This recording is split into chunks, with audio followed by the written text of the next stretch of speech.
with a maid waiting for him in the hallway to take him on. Halfway mark in this 10th and final round. And the backpedaling continues.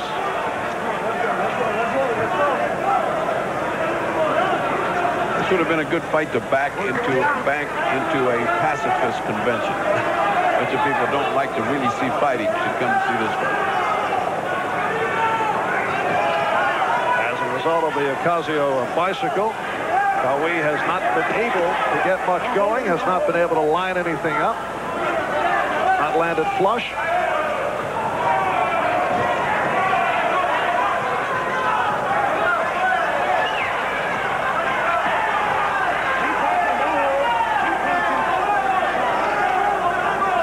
Coming up on 30 seconds to go in the bout.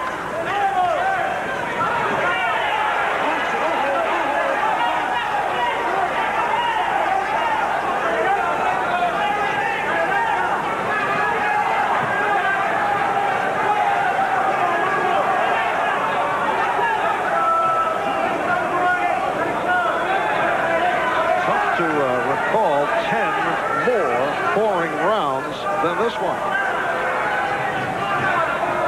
A merciless assault on your senses.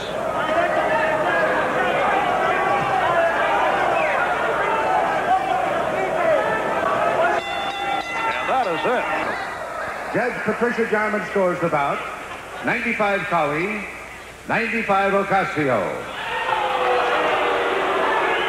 Judge Art Lurie scores the bout. 95 Ocasio, 94 Qawi. And Judge Dave Moretti scores the bout 96-94 in favor of the winner by majority decision, Ossie Ocasio. I can't believe that. Amazing. Amazing. 3 judges, just like in the Leonard fight for Mr. Guerra. They must have trained under Mr. Guerra. That is incredible.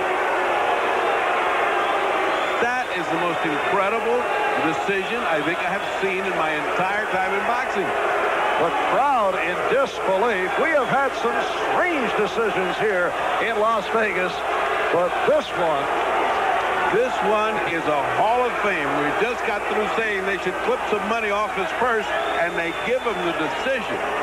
That is the most amazing piece of narrow-minded thought I've ever seen. I mean, how could they, narrow-sighted, how could they have seen that?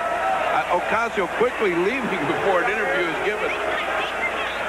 Ossie Ocasio stealing one here in Las Vegas. And this past week, the IBF president, Bob Lee, reacting to what he called a questionable decision, maintained Qawi's #1 ranking in front of Ocasio. But you wonder about that also. I could understand his intent, but can a president of a boxing federation just say, hey, disregard what the judges saw?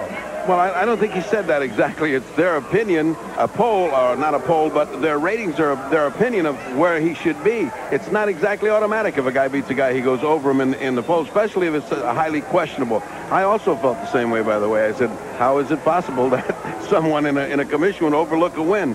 Although I must say I applaud Bob Lee's courage in doing that. I think if all 3 organizations did that, we might have a little bit more accurate ratings. Interesting regarding this fight. How do you score a non-fight? Is it a no contest? I think it is a no contest. I think that would have been the legitimate thing. It's a no contest because while Ocasio really stunk out the joint, Dwight didn't do too much better. He was chasing him. He was out of gas. He did not perform in the way that, let us say, Evander Holyfield will perform against an Ocasio, cutting him off and working on him. Now, over the years, you have seen some bad decisions, some questionable decisions. How would you rank the Ocasio-Qawi? Well, my 5 top bad decisions, he'd be right on top. I cannot remember I can't even remember anybody that lost 10-0. Well, it could have been a 9-1 fight. I think the Lockridge Gomez fight that we did on NBC out of Puerto Rico was an out-and-out theft. Harold Johnson versus Willie Pastrana for the light heavyweight title in Las Vegas again, another out-and-out theft. Snipes and Coetzee, this is Reynaldo Snipes versus Jerry Coetzee. We did that fight as well. saw Snipes on the canvas all through the fight, and when he got up, they gave it to Snipes. It was in Westchester, his home backyard. And finally, Joe Louis, the great champion, when he came back from the war, faced Jersey Joe Walcott, a strange man who no one had ever seen or knew that much about. He dropped Joe Louis several times, and out of sympathy and patriotism, maybe, they gave it to Joe Louis. Even Joe Louis went back to the dressing room and wouldn't come out and accept the victory. So the fight doctor's top 5, or I should say bottom 5, with Ocasio Qawi right there. Now, in contrast to what we saw between Ocasio and Qawi, it was action-packed from the opening bell when Evander Holyfield went up against Ricky Parkey. And here is how we called it 9 days ago in Las Vegas. Evander Holyfield, who won his title in only his 12th professional fight off that 15-round decision over Dwight Qawi last July in Holyfield's hometown of Atlanta. One of the stirring fights of the year. Holyfield managing to survive the early barrage and then came on strong to dominate the later rounds, going on to the split decision victory.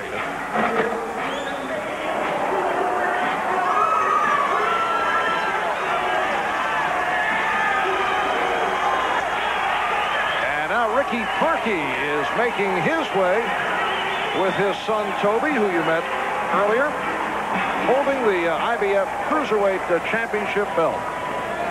Ricky Parkey on his way toward the ring.